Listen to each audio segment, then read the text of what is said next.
моҳ ягона ҳамсафари табиии Замин мебошад. аз сабабе ки Атолут ва Зуҳуро радиф надоранд, моҳ наздиктарин радиф ба Офтоб ба шумор меравад.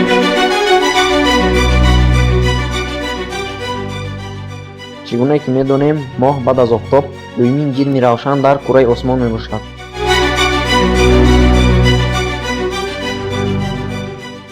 масофа аз Замин то моҳ 384467 километрро ташкил медиҳад.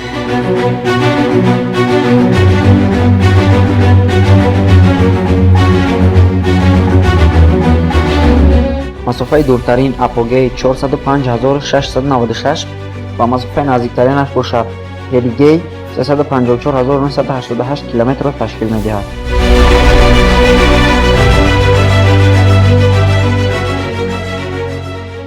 дигар хел карда гӯем, сол пиёда, 160 рӯз бо мошин, 20 рӯз бо тайёра ё ин ки 3 рӯз бо киштии кайҳонии Аполлон.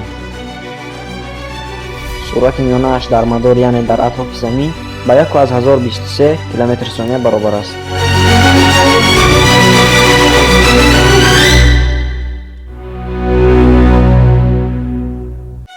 радиуси миёнаи моҳ 1737 километрро ташкил медиҳад, ки ин ба 0,1273 радиуси Замин баробар аст.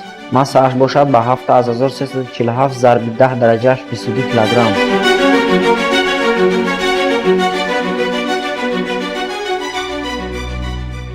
як чизи дигарро бояд фаромӯш накунед, ки даврзании моҳ дар атрофи Замин синхронӣ аст. агар дар тӯли моҳҳо мушоҳида карда бошед, мо ҳама вақт як тарафи моҳро мебинем халос, яъне моҳ бо як паҳлӯ дар атрофи Замин давр мезанад. аз ҳамин сабаб ҳам оиди тарафи нонамоёни он баъзан вақт овозаҳои ҳархела паҳн мекунад.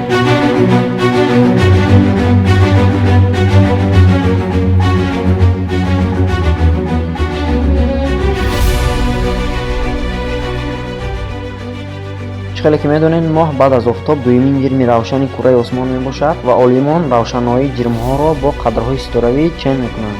қадри ситоравии моҳ бошад ба -12 аз 174 баробар аст.